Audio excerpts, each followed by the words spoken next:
Shalom semua, selamat datang di Dekat Tuhan. Saat teduh bersama ini sangat dekat di hati Bapak. Makanya banyak orang yang mengikutinya, hidupnya diubah. Itu perjumpaan, itu bukan acara. Saya bacakan dulu sebagian dari orang-orang yang hidupnya dijamah oleh Roh Kudus. Kesaksian kali ini dari Triana Yunus di Waingapu. Shalom Pastor Philip dan tim. Saya ikut CG. CG itu cell group atau connect group di gereja yang kami gembalakan. Dan juga mengikuti saat teduh. Setiap kali saya ikut saat teduh, saya rasakan jamahan Tuhan Yesus. Saya juga masukkan permohonan doa dan puji Tuhan. Tepat tanggal 25 Desember terjadi pemulihan hubungan antara suami dan orang tua. Hubungan saya dengan suami juga membaik. Dan adik saya yang adalah tentara kembali dengan selamat dari perbatasan di Intan Jaya, Papua. Istrinya yang sudah jarang hubungi kami, sekarang sudah mau telepon setiap hari dan mau membuka hati untuk Tuhan Yesus dengan sering ikut ibadah serta ikut CG kami. Sekarang saya paham, ketika kita ingin orang lain berubah, kita yang lebih dulu diubah. Dan ketika duduk di kaki Tuhan Yesus, semua akan ditambahkan. Bahkan yang tidak terpikirkan akan terjadi. Tidak semua kesaksian-kesaksian yang saya bacakan itu hanya kesembuhan fisik atau mujizat secara jasmani, tetapi lebih penting dari itu adalah perubahan hati, perubahan hidup. Ketika hubungan pulih, keluarga jadi utuh kembali, lalu hati manusia kembali kepada Tuhan Yesus yang lari dari hadiratnya, ditarik dekat. Kali yang sekarang dari Nova Panjaitan, saya bacakan kesaksiannya ya. Selamat malam Pastor, ketika Pastor tadi mengatakan ada seorang terkena serangan fajar dan panic attack, disertai asam lambung, serta Pastor berkata bahwa orang ini suka mengasihani diri sendiri. Benar, itu adalah saya. Beberapa bulan ini saya hidup penuh dengan ketakutan. Seperti ada suara yang menakut-nakuti saya tentang kehidupan dan tentang masa depan. Saya nggak berani keluar rumah dan terus ditakuti oleh sebuah pikiran negatif. Ketika Pastor berkata seperti itu, saya imani bahwa saya pasti sembuh. Dan puji Tuhan, saya langsung merasakan kehadiran Roh Kudus yang begitu luar biasa dalam hidup saya. Lalu hari Sabtu yang lalu di saat teduh, Pastor bilang ada orang Batak yang bisa berbahasa roh. Itu juga saya. Saat itu saya imani saya berbahasa roh dan kemudian seluruh tubuh saya penuh kesejukan seperti angin sepoi-sepoi. Dan seketika itu seperti ada sesuatu yang sangat besar keluar dari kepala saya. Haleluya. Terima kasih Pastor. Betapa original ya. Kalau orang-orang menceritakan kesaksiannya itu saya merasa begini, saya merasa begitu. Tapi puji Tuhan untuk buah-buah Roh Kudus dalam kehidupan seseorang. Perasaannya bisa beda-beda, tapi roh sama yang membuatnya. Roh Kudus yang menjamah. Dan kehidupan kita diurapi untuk perkara-perkara lebih besar lagi. Ini dari Andri. Seorang jemaat Gereja Mawar Sharon di Jakarta yang melayani di live chat. Jadi orang-orang yang membantu untuk mendoakan Anda di balik layar. Shalom Pastor, saya adalah COVID survivor. Tanggal 21 November 2020, hasil swab test saya positif. Saya coba isolasi mandiri sampai tanggal 24 November. Tetapi kondisi tidak membaik. Setiap hari saya kesulitan bernafas. Saat isolasi saya nonton saat teduh. Saat teduh Pastor Philip, tanggal 21 November dan Roh Kudus dengan kuat mendorong saya untuk worship. Apabila sesak nafas itu datang. Logika saya berpikir, diam saja sudah sulit bernafas, apalagi suruh menyembah. Saya pasti lebih sulit bernafas lagi. Tapi saat sesak menyerang, saya taati dorongan itu. Saya naikkan pujian yang berjudul Holy Spirit My Best Friend. Tiba-tiba nafas saya berangsur lebih lega, dan saya bisa tidur dengan nyenyak. Karena kondisi saya tidak kunjung membaik, maka tanggal 25 November saya putuskan untuk dirawat di rumah sakit. Tanggal 28 November, jam 6 pagi saat diswab kembali, hasil swab sudah negatif. Tanggal 29 Novembernya saya diizinkan untuk pulang dari rumah sakit. Dalam waktu hanya 3 hari, Tuhan Yesus menyembuhkan saya. Bahkan selama saya sakit, Tuhan setia memelihara hidup saya sekeluarga. Omset penjualan selama 4 hari bisa menutup pengeluaran kami selama 1 bulan. Terpujilah Tuhan Yesus Allah kita. Dia Tuhan yang tidak pernah berhutang. Maksudnya Tuhan gak pernah hutang kepada orang-orang yang melayani dia dan melayani jiwa-jiwa. I'm happy for you. Saya percaya sekarang sebentar lagi adalah giliran Anda untuk menerima mujizat dari Tuhan. Tuhan lebih dekat loh dari yang kita kira. Cukup pejamkan mata. Cukup kita dengan rendah hati datang ke tahtanya. Tuhan terima kita apa adanya. Mari sama-sama fokus pada Yesus. Dan nyanyikan lagu ini. Haleluya. Mengalir kuasa dari tempat maha tinggi.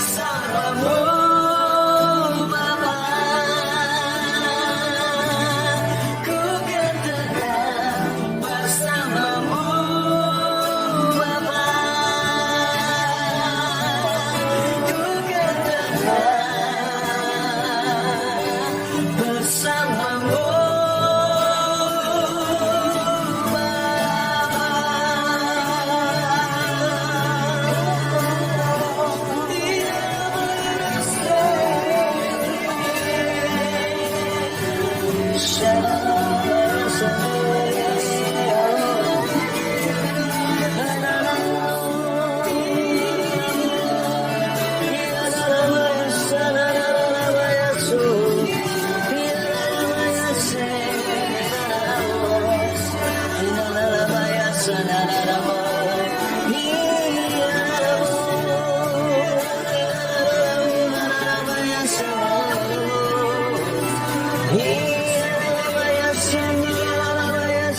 kan tenang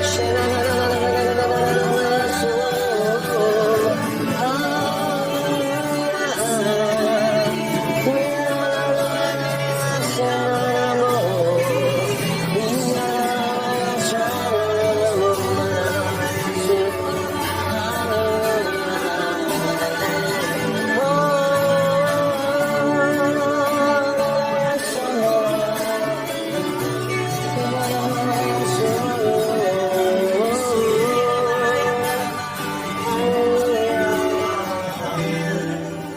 tak ada satupun hati kita yang boleh merasa jauh. Tuhan lebih dekat dari yang kita kira. Tenanglah saudaraku, tenanglah jemaat, tenanglah keluargaku. Kau dicinta. Percayalah. Duduk diam. Taruh semua gundah gulana setiap gelisah. Udah jangan panik lagi pikirannya. Shh. Be still and know that I am God. Diamlah dan ketahuilah bahwa aku adalah Allah, kata Tuhan firman-Nya. Sembah Dia. Angkat tangan seperti ini. Mengalir kuasa dari tempat maha tinggi. Bapa kekal mulia, Kau hadir di sini. Memulihkan hati, menyembuhkan yang terluka. Ku kan tenang bersamamu, Bapa. Ku kan tenang, ku kan tenang bersamamu, Bapa. Ku kan tenang bersamamu, Yesus. Sampaikan sabdamu, sembunyikan hamba seperti biasanya di balik salibmu yang luar biasa. Berkati umat Tuhan dengan damai dan kemenangan. Dalam nama Yesus. Haleluya. Amin. Saya bersyukur hari ini bisa menyampaikan firman sekali lagi. Selalu kesempatan seperti ini saya nanti-nanti. Dan ini akhir pekan. Dan jangan lupa untuk ibadah online sekalipun onsite kami sudah jalan. Online tetap ada. Saya tetap berkhotbah besok. Saya dengan berjudul kan di sela-sela kehidupan, bukan sela-sela. Saya mau sampaikan secara terperinci sela atau istirahat dalam Tuhan. Ada hubungan dengan yang saya sampaikan hari ini. Catat dulu, live streamingnya di mana? Jangan salah, di gms.church/streaming. Dan hari ini saya juga mau bicara tentang perasaan tenang dekat Allah. Ambil Alkitab, buka di Mazmur 62, dan siapkan catatan. Perasaan tenang dekat Allah, damai sejahtera yang sejati, bukan yang semu. Rahasianya di mana? Kita buka Mazmur 62, ayat ke-1, saya baca dulu. Untuk pemimpin biduan, menurut Yedutun, Mazmur Daud. Saya kasih background story dulu. Tentunya kita tahu Mazmur 62 ini adalah Mazmur Daud atau nyanyian yang digubah oleh Raja Daud. Nah, lagu ini menurut Yedutun. Yedutun ini siapa? Yedutun adalah seorang worship leader di zaman Raja Daud. Jadi sangat mungkin bahwa Daud menulis liriknya, Yedutun menaruh melodinya. Karena orang ini adalah seorang musisi yang sangat bakat sekali. Nah, Yedutun ini di kitab Tawarik, keluarganya dia adalah usher atau porter. Mereka adalah penjaga gerbang di tempat orang-orang Yahudi, orang-orang Israel memuji dan menyembah. Kalau hari ini seperti gereja. Mereka mereka terlibat dalam pelayanan yang sangat ordinary. Itulah si Yedutun dan putra-putri dengan putra-putra dan anak-anaknya. Mereka adalah bukan hanya usher, bahkan porter. Porter itu apa sih?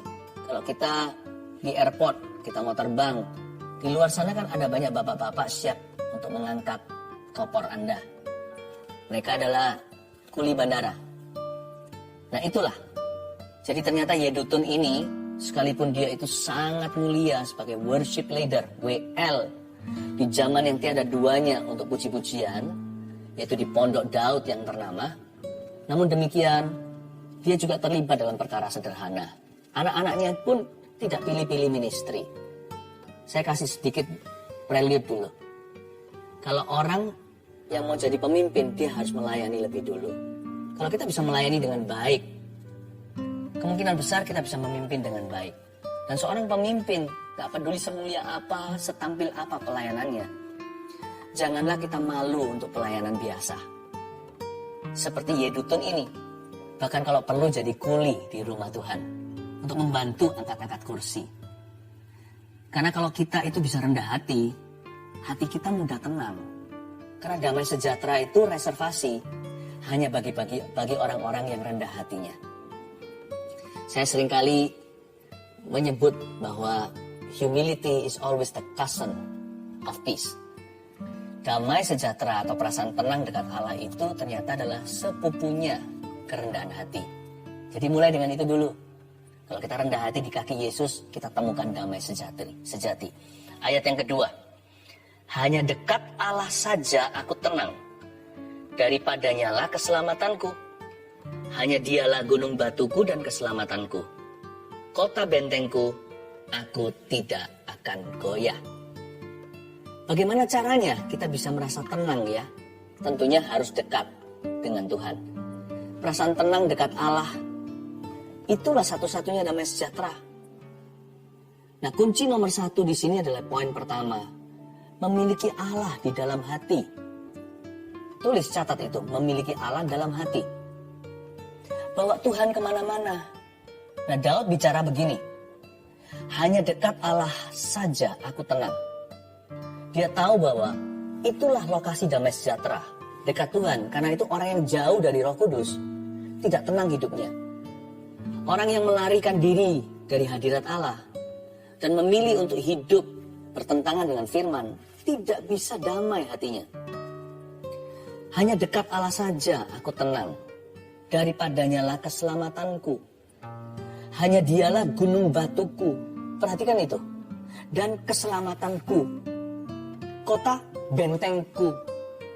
Aku tidak akan goyah. Sungguh-sungguh Daud ini sangat merasa dirinya memiliki Tuhan. Ya, siapa sih yang bukan milik Allah? Alam semesta ini kan ciptaannya. Semua orang baik dan jahat semuanya adalah milik Tuhan. Memang Tuhan akan hakimi di akhirat. Tetapi Tuhan yang punya, Dia yang empunya segala sesuatu. Bumi, langit, dan seluruh isinya. Tetapi tidak semua orang memiliki Allah dalam hati. Daud tahu secara teori. Kita juga tahu sih, siapa yang gak pernah dengarkan Injil? Tuhan adalah keselamatan, kalau dari ayat 2 dan 3. Tuhan adalah gunung batu. Lalu keselamatan diulang sekali lagi. Betapa pentingnya itu. Lalu kota benteng. Tapi Daud gak puas dengan semua atribut Allah itu atau semua sifat. He wasn't content knowing that God is all that. Oh, Tuhan itu semua yang disebut tadi, kota benteng, keselamatan, gunung batu. Tapi Daud bubukan tanda tangannya di situ. Rasa memiliki Allah itu sangat tinggi di dalam hatinya. Berarti orang ini hatinya melekat pada Tuhan. Maka Tuhan meluputkan. Maka Tuhan mendengarkan ketika dia teriak, berseru minta tolong. Daud membubuhkan tanda tangan, inisialnya ada di situ.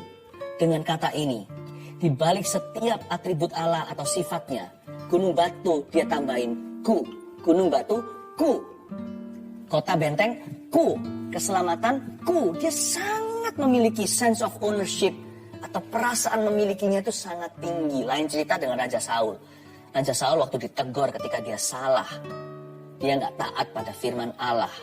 Samuel datang untuk mengkoreksi, untuk menegurnya dengan keras. Raja Saul bukannya bertobat, dia berkata begini, kasih aku hormat di depan umatku. Masalah rasa memiliki. Itu umat Tuhan, dia rasa itu umatnya dia. Kasih hormat dong di depan umatku. Kalau kamu hormati aku di depan umum, aku akan kembali melayani Allahmu. Terbolak-balik. Umat Tuhan diklaim sama dia. Allahnya dia dilempar-lemparkan. Dia berkata, kalau kamu menghormati saya akan melayani Tuhanmu. Tapi Daud gak begitu. Dia selalu berkata, dialah Tuhan dan Rajaku. Kota benteng dan keselamatanku. Gunung batuku. Rasa memiliki Allah sangat tinggi. Cintai Tuhan dalam hati. Dalam jiwamu harus tinggal hadirat Allah. Jangan jadikan Tuhan itu agama. Jadikan Tuhan itu hubungan. Jangan hanya hubungan pribadi doang. Hubungan yang sangat intim dengan Tuhan. Tapi Pastor Philip, saya nggak layak. Justru orang nggak layak itu yang harus masuk hadirat Allah untuk dilayakkan. Justru yang namanya orang Farisi merasa dirinya layak. Si ahli Taurat itu di bait Allah doanya munafik dan berkata, aku puasa sekian kali, aku memberi itu dan ini. Tapi pemungut cukai itu memukul-mukul dadanya dan berkata, Tuhan ampuni aku, mohon terimalah diriku. Dan Tuhan berkata dalam perumpamaan itu, orang berdosa yang berseru, yang apa adanya dengan Tuhan, yang mendekat dengan hatinya dan merangkul hadirat Allah, orang itu pulang dibenarkan. Demikian pula dengan Yudas Iskariot. Kalau Anda perhatikan, dia nggak pernah sekalipun sebut Tuhan Yesus itu Tuhannya. Seperti Petrus. Contohnya, Petrus itu banyak salah. Tapi dia sungguh-sungguh di dalam hatinya memiliki Allah. Rasa memilikinya tinggi dan berkata, You are my God. Engkaulah Mesias, Juru Selamatku. Engkaulah Tuhan dan Allahku. Yudas selalu sebut dia, pol-polnya maksimal hanya guru. Jangan begitu. Kalau sama Tuhan Yesus itu rasa memiliki, dialah Tuhan dan Juru Selamatku. Kalau Anda tidak pernah menerima Tuhan secara pribadi, jadikan saat teduh bersama ini waktu yang paling mulia. Ikuti saya berdoa nantinya. Dan undanglah Yesus dalam hatimu. Percayalah, mulai hari ini, Yesus bukan lagi menjadi tokoh agama, tokoh Alkitab. Dia bukan menjadi salah satu ilah. Dia menjadi satu-satunya jalan dalam hidupmu. Tuhan dan Juru Selamat pribadimu. Allah yang kekal. Raja damai. Ayat yang keempat. Berapa lamakah kamu hendak menyerbu seseorang? Hendak meremukkan dia, hai kamu sekalian. Seperti terhadap dinding yang miring, terhadap tembok yang hendak roboh. Mereka hanya bermaksud menghempaskan dia dari kedudukannya yang tinggi. Mereka suka pada dusta, Dengan mulutnya mereka memberkati, tetapi dalam hatinya mereka mengutuki. Selah. Ayat 4 dan 5 adalah poin kedua. Perasaan tenang dekat Allah itu harus ada suatu tindakan dari kita secara iman disengaja. Nomor 2, catatlah, membatasi keluhan dalam jiwa. Kelihatannya penulisan Mazmur ini dengan dibubuhi melodi oleh Bapak Yedutun, lirik dari Daud ini keluar dari kesesakan jiwanya. Kayaknya Daud sedang dirundung masalah. Entah apa, tapi kedengarannya serius. Dan ayat 4 dan ayat 5 didedikasikan untuk keluhan. Untungnya Daud itu tidak membiarkan keluhan merajalela. Dia nggak bersungut-sungut akhirnya. Dia kasih saham keluhan dalam jiwanya hanya 2/13. Ini kan total 13 ayat. Mazmur pasal 62. Hanya 2 ayat saja untuk keluhan. 2/13 itu kira-kira kalau nggak salah sekitar 15% saja. Jangan izinkan keluhan itu menguasai 90% pikiran. Sekalipun masalahmu besar, Tuhan mengerti. Persoalanmu nyata. Daud juga, bahkan seringkali Daud diancam nyawa. Tetapi Daud hanya memberikan 2/13. Batasilah keluhan dalam jiwa. Kasih selah. Setelah mengeluh, selah dulu. Mengeluh itu perlu. Karena kita harus curhat sama Tuhan. Kalau enggak nanti jangan-jangan kita menyangkali keadaan. Jadi perlu jujur sih. Tuhan cinta dan sayang dengan orang yang batinnya jujur apa adanya.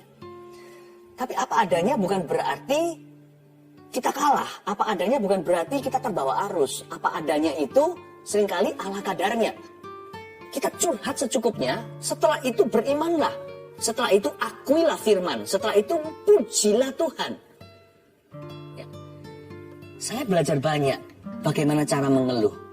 4 dan 5 ini seni mengeluh. Jadi bukan berarti mengeluh itu dosa. Tetapi mengeluh itu ada caranya. Caranya begini, ayat 4 ini adalah keluhan Daud terhadap musuhnya. Atau dia mengeluh kepada musuh-musuhnya.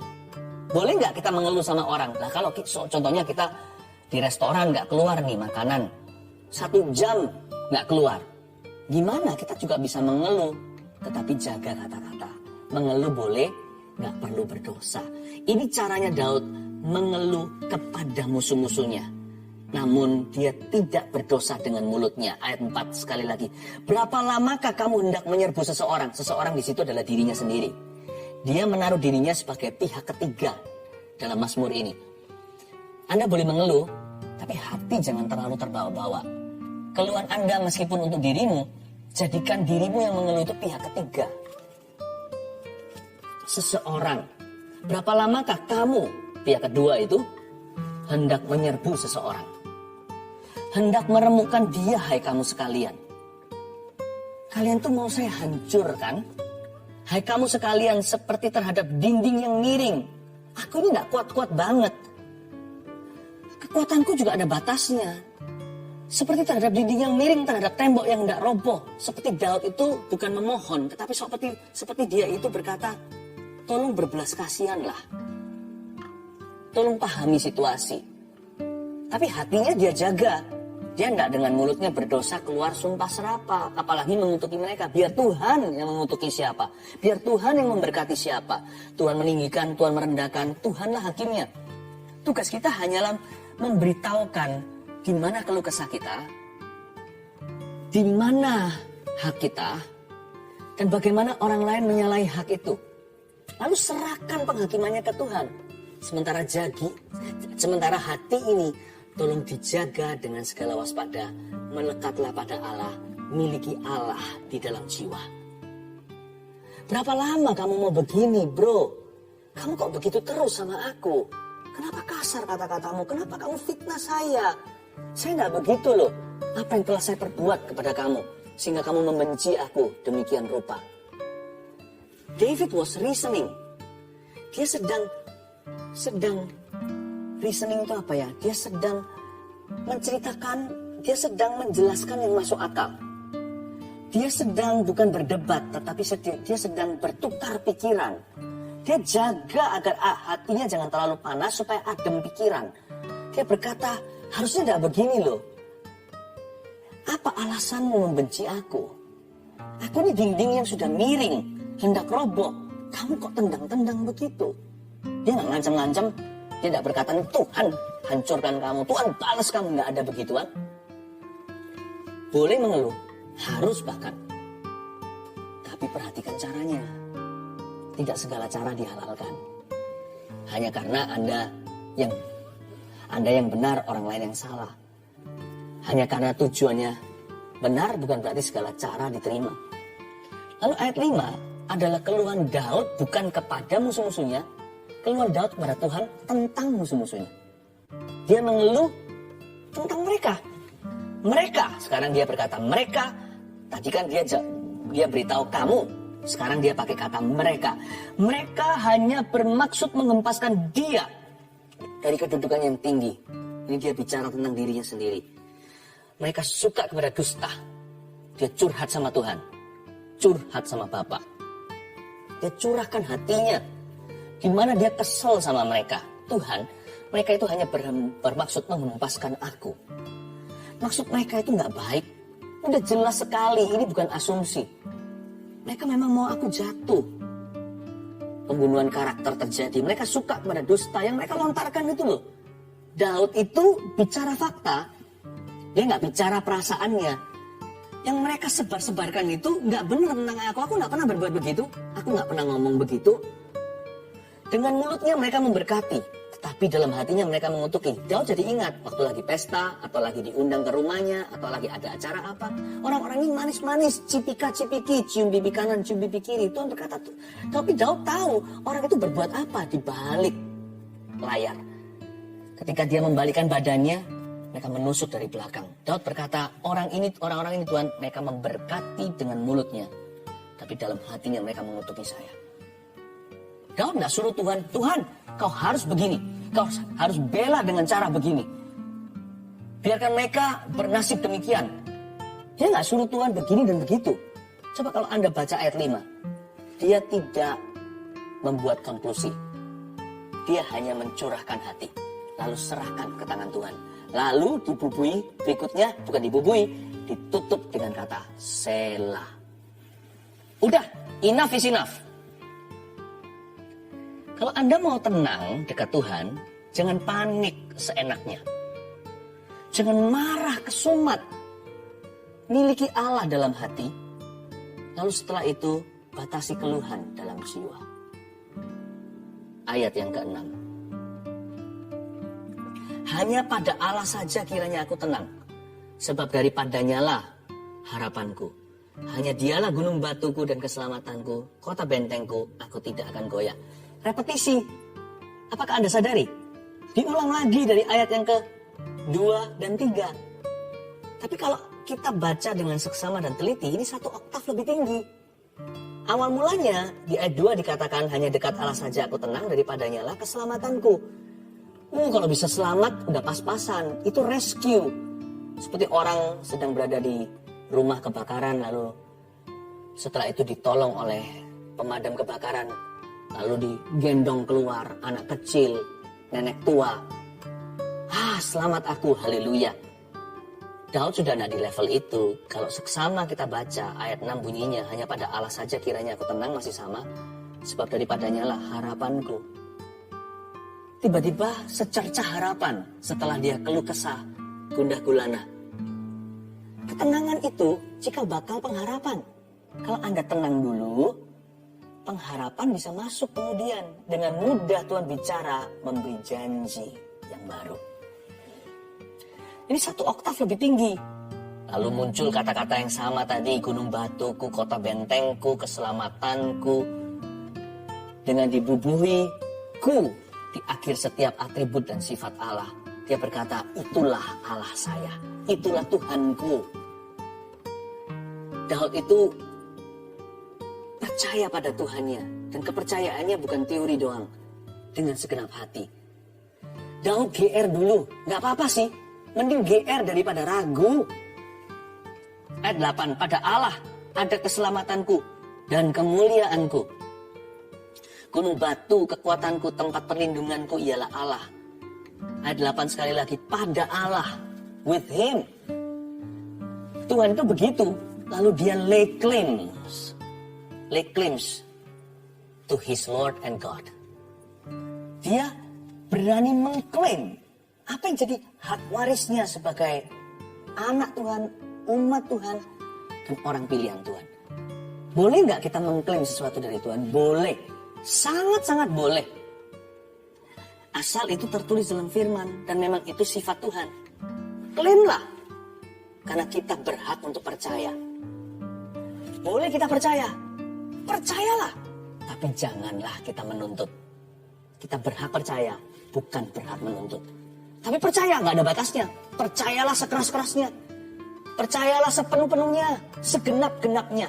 Percayalah sejauh-jauhnya, sejauh hatimu bisa percaya. Percayalah, jangan ragu, jangan bimbang. Setinggi-tingginya percaya, sedalam-dalamnya. Selebar-lebarnya percayalah kasih Yesus. Percayalah dia sanggup, percayalah dia mampu, percayalah dia mau. Gak apa-apa. Tapi kalau ada jiwa menuntut, nah disitulah seringkali orang kecewa dan kepahitan. Kok bisa sih kepahitan sama Tuhan? Emangnya kita siapa? Ayat 9.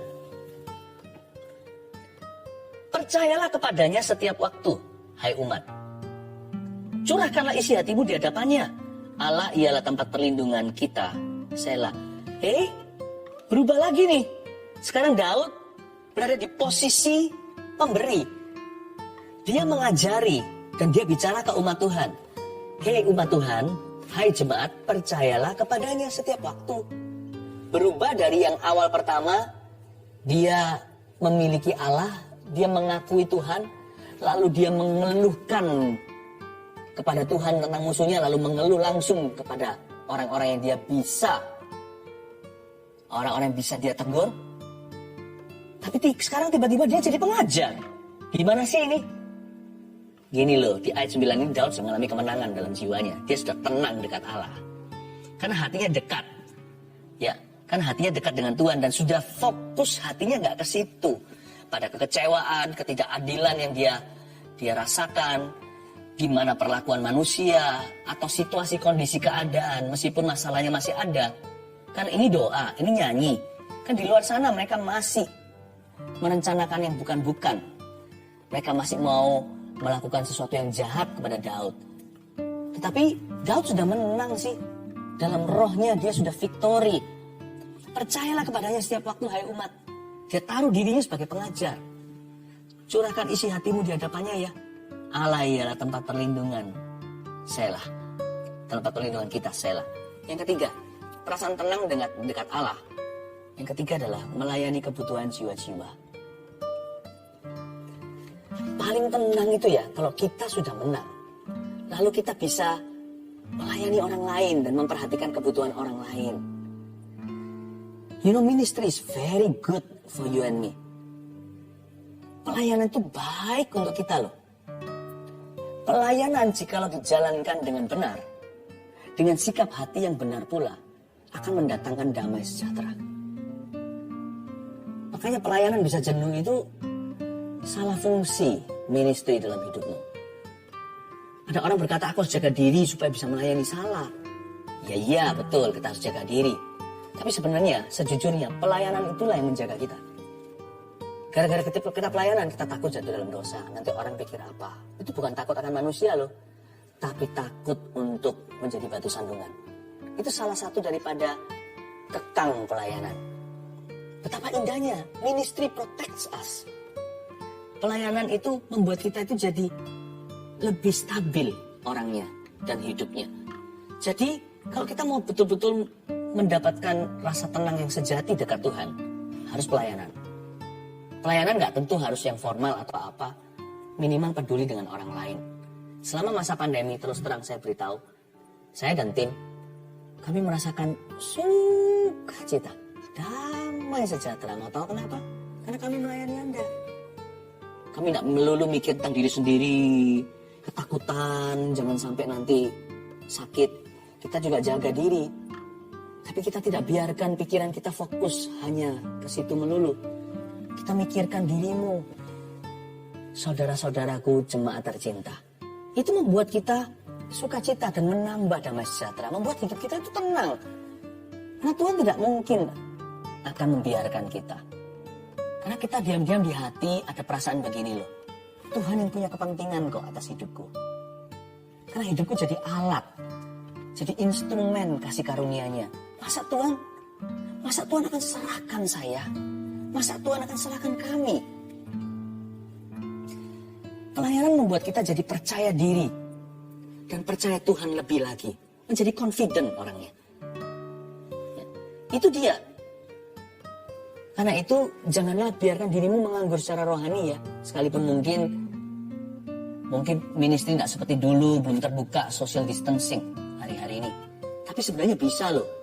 Kalau kita cari-cari, pasti ketemu. Pelayanan itu bisa dalam cara yang paling sederhana. Memperhatikan orang lain yang kita sudah kenal.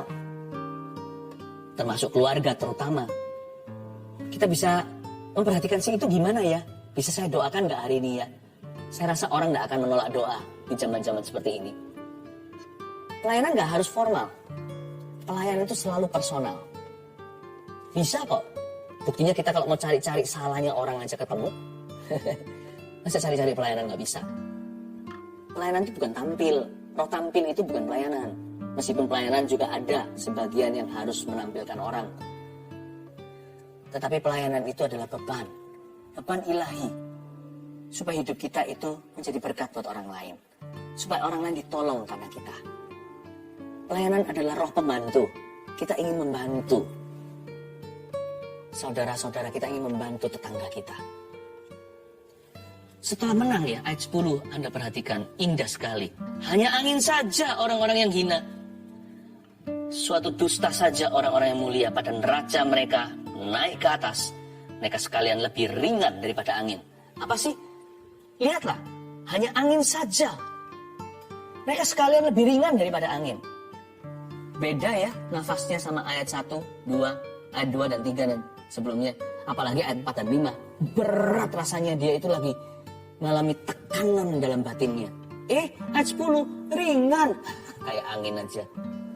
Terserah apa kata mereka. Kalau hati kita sudah nggak di sana, apalagi kalau fokus hati kita sudah melayani, peduli amat apa kata dunia, cara pandang mereka. Kita sudah nggak di situ, kita sudah menang. Karena sekarang kita punya attention, perhatian adalah pada kebutuhan orang lain. Aduh, segala sesuatu jadi ringan. Kalau kita hidup bagi diri sendiri, persoalan kita terasa paling berat sedunia. Kayaknya berat sekali hingga depresi mau bunuh diri. Tapi ketika kita melayani, pertama-tama melekat di hati dulu. Hati kita dekat Allah, bawa Tuhan kemana-mana. Kita batasi keluhan, kita isi dengan hal-hal yang lebih berguna. Lalu kita pelayanan. Rasanya persoalanku tetap sama tuh kiloannya. Tapi aku lebih kuat mengangkatnya. Tidak terasa seberat dulu. Malah justru kok terasa ringan ya? Kok terasa selesai ya? Angin saja. Karena kita nggak berharap sama manusia. Siapa aja yang dianggap angin di sini. Lihat, hanya angin saja orang-orang yang hina, orang yang hina. Suatu dusta saja orang-orang yang mulia. Dusta orang-orang mulia. Gini, orang hina. Kita nggak berharap pada manusia yang hina. Kita nggak berharap lagi. Manusia hina di sini mungkin orang yang tidak bisa menolong kita. Mereka yang mau, tapi nggak mampu. Jadi banyak orang itu, aku ingin tolong kamu, tapi aku nggak bisa. Kita nggak gampang kecewa kalau hati kita melekat pada Allah. Itulah orang hina. Termasuk mereka yang berkata, aku ingin loh bantu kamu untuk bisa selesaikan hutang, tapi aku sendiri juga miskin harta. Orang hina itu artinya mereka yang mau, tetapi mereka tidak mampu. Mengecewakan bukan? Di dunia ini banyak kekecewaan. Lebih banyak yang mengecewakan daripada orang-orang yang sungguh-sungguh bisa menolong kita. Tapi suatu dusta saja orang-orang yang mulia. Di dunia juga banyak orang yang mampu menolongmu tapi nggak mau. Pemberi harapan palsu. Janji-janji, nanti eksekusinya mengecewakan. Tadi janjinya mau kasih orderannya ke saya. Kok enggak? Jangan berharap sama manusia, berharaplah pada Tuhan. Kamu janji menolong aku, tetapi ketika pertolongan kubutuhkan, kamu ada di rumah, di mana-mana dicari juga nggak temu. Di mana-mana aku cari kamu, kamu nggak ada. Justru di waktu aku paling membutuhkan, kamu nggak ada di sana. Suatu dusta saja orang-orang yang mulia, yaitu orang yang mampu sebenarnya, tapi nggak mau menolongmu. Paling maksimal hanya memberi janji palsu. Jangan kepahitan sama orang begitu. Ringan saja, enteng di hati. Asal 1, 2, 3 ini, perasaan tenang dekat Allah. 1 apa? Memiliki Allah dalam hati. Sudah punya Yesus enggak di dalam hatimu? 2, membatasi keluhan dalam jiwa. Memiliki disiplin yang tinggi untuk berkata enough is enough. 2/13 saja. 3, melayani kebutuhan jiwa-jiwa di sekelilingmu. Tenanglah saudaraku, Tuhan lebih dekat dari yang Anda kira. Mari kita masuk ke hadirat Allah sekali lagi, lebih dalam lagi, untuk lebih dari segalanya.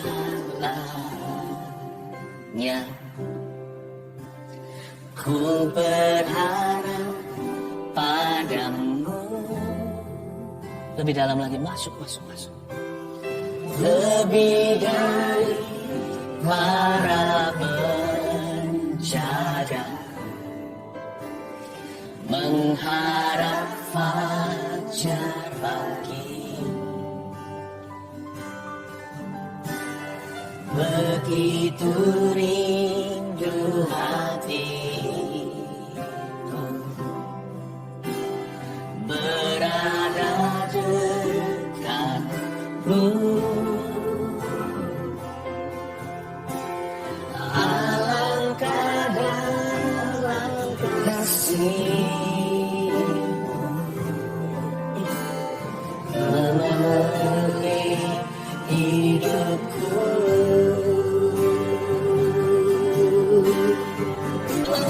Tenanglah jiwaku dalam naungan sayang-Mu, menebus awan gelap-Mu, pandang kemuliaan-Mu selalu. Ku rindu lekat dalam hati-Mu, mengikuti rencana-Mu. Yesus Tuhan Rajaku, selalu ku rindu lekat dalam hati. Selalu ku rindu lekat dalam hati-Mu, mengikuti rencana-Mu. Yesus Tuhan Rajaku. Melekat dalam hati, bawa Yesus kemana-mana, memiliki Allah dalam jiwa. Sudahkah Anda menerima Yesus sebagai Tuhan? Jaga-jaga, jikalau ada yang masih belum, jangan main-main dengan keselamatan. Kalau Anda belum, Anda sendiri yang belum, atau seseorang yang ada di samping Anda belum, mari kita berdoa. Dan kalau ada orang Kristen di sampingnya, anak Tuhan yang lainnya, dukung ya. Saya ajak kita berdoa dulu. Bagi orang-orang yang belum yakin akan keselamatannya, yang belum pernah sungguhan menerima Yesus dalam hatinya, selama ini hanya ikut-ikutan, atau sama sekali belum pernah terima Yesus karena Anda dari kepercayaan yang berbeda. Saya tidak tawarkan agama. Agama tidak menyelamatkan. Darah Yesus di Kalvari, kematiannya di kayu salib, membuka pintu sorga untuk Anda. Dan kebangkitannya membuktikan bahwa Dialah Allah kita. Tahukah Allah menjelma jadi manusia? Namanya Yesus. 2000 tahun lalu lahir untuk menebus dosamu dan dosaku, mati di kayu salib itu. Maka Anda menerima Dia sebagai Tuhan dan Juru Selamat. Cukup Anda mengaku dengan mulut, percaya dengan hati ketika Injil diberitakan seperti ini. Kalau Anda percaya, keajaiban terbesar terjadi dalam jiwamu. Keselamatan dan kehidupan kekal diberikan. Ikuti saya berdoa. Kalau Anda mau menerima Yesus sebagai Tuhan dan Juru Selamat saat ini. Baik mereka yang selama ini hanyalah Kristen-Kristenan, atau mereka yang sama sekali tidak pernah dibesarkan di keluarga Kristen. Saat ini waktunya untuk menerima Yesus. Mari ikuti saya berdoa. Katakan, Tuhan Yesus, ampuni dosaku. Hari ini aku percaya kepadamu. Jadilah Tuhan dan Juru Selamatku. Sekali lagi, jadilah Tuhanku dan Juru Selamatku. Ku terima pengorbananmu di kayu salib itu. Aku percaya Yesus mati untuk menebus dosaku. Aku percaya Yesus bangkit pada hari ketiga menjadi Tuhan dan Juru Selamat umat manusia. Masuklah dalam hatiku, dalam nama Yesus. Amin. Puji Tuhan. Kalau Anda sudah mendoakan itu, congratulations, selamat. Anda barusan mengucapkan doa yang paling penting di hidupmu, keputusan yang paling besar. Pastikan Anda bertumbuh dalam firman, pergi ke gereja. Ya, kalau sekarang belum online, masih online pun, pokoknya ikut dengan umat Tuhan. Ada kelompok orang percaya supaya Anda bisa bertumbuh bersama-sama. Baca Alkitab, Perjanjian Lama, Perjanjian Baru. Sekarang saya ajak Anda semuanya untuk mengulurkan tangan, kita berdoa untuk permohonan doa yang masuk ribuan ini di tangan saya dan para pendoa kita. Dan semua tim yang di balik layar sedang mendoakan Anda. Ulurkan tangan dan kita berdoa untuk setiap kebutuhan. Tuhan Yesus, di dalam nama Yesus, sembuhkan yang sakit Tuhan. Tuhan Maha Kuasa, pilur Yesus menyembuhkan jikalau darahnya membasuh dosa. Di dalam nama Yesus, aku tanggung sakit penyakit. Setiap orang yang saat ini berharap pada Tuhan, yang menderita sesuatu, aku perintahkan setiap roh jahat untuk pergi. Di mana ada belenggu, dan setiap kutuk keturunanku patahkan. Di dalam nama Yesus Kristus, dan semua permohonan-permohonan ini kami bawa bersama-sama naik tangga iman. Tuhan Yesus, perhatikan umatmu satu persatu. Baik yang kesulitan keuangan, pergumulan rumah tangga, tidak ada satupun luput dari perhatianmu. Lawat umat Tuhan, lawat setiap rumah, lawat setiap individu, jamah jiwa-jiwa. Di dalam nama Tuhan Yesus Kristus, letakkan tanganmu. Insomnia Tuhan sembuhkan. Bukan hanya insomnia hari-hari ini, depresi dan insomnia. Aku tengking di dalam nama Yesus. Roh-roh jahat yang mengganggu, membuatmu gak bisa tidur, yang menekan batinmu, bukan hanya menindihmu saat tidur, tapi saat Anda bangun, saat Anda terjaga di siang hari juga. Depresi bertubi-tubi. Aku tengking itu, aku cabut sampai ke akar-akarnya. Aku tukarkan dengan damai sejahtera. Saya melihat jari seseorang, Tuhan tunjukkan sekilas dengan cepat. Saya nggak tahu kenapa begitu. Jarinya seperti gosong-gosong begitu. Anda menderita penyakit apa? Saya nggak tahu. Tapi segala gejala, bahkan akar permasalahan penyakit tersebut, Tuhan cabut. Dalam nama Yesus Kristus, I speak healing to you. Seperti jari ujung-ujungnya, kuku-kukunya membusuk begitu.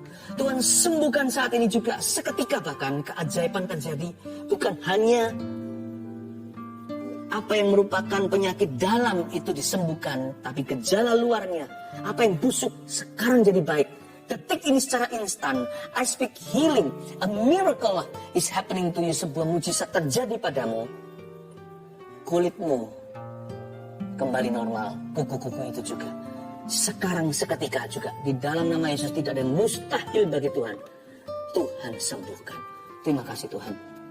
Tumor pada pita sesuara seseorang. Di kerongkongan ada tumor sekalipun tidak ganas, namun demikian itu mengganggu, suara Anda tidak bisa keluar, dan tumor itu di tempat yang sangat mengganggu sekali, yang sangat menghalangi. Aku tangking di dalam nama Yesus, detik ini juga lenyap.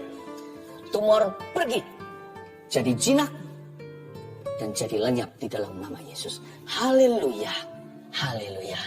Tenanglah, jiwaku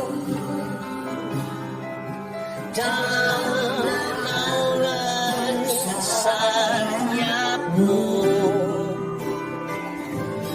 menembus awan gelapmu, pandang kemuliaan-Mu. Selalu ku rindu lekat dalam hatimu, mengikuti rencanamu. Yesus Tuhan Rajaku. Kita akan terima doa pengembalaan seperti biasanya. Jangan lupa besok ibadah. Lalu kalau Anda belum subscribe, silakan ditekan tombolnya supaya channel ini terus menjadi saluran berkat. Ya, setelah selesai nanti saya minta Redo nyanyikan satu lagu yang saya sering nyanyikan dulu waktu baru jadi jiwa baru di dalam gereja. Hanya dekat Allah saja sebelum kita berpisah. Mari kita angkat tangan, terimalah berkat dari Allah Bapa, Putra dan Roh Kudus. Jesus loves you, Tuhan mengasihimu. Tenang ya, mulai hari ini Tuhan beserta. Dalam nama Yesus. Amin.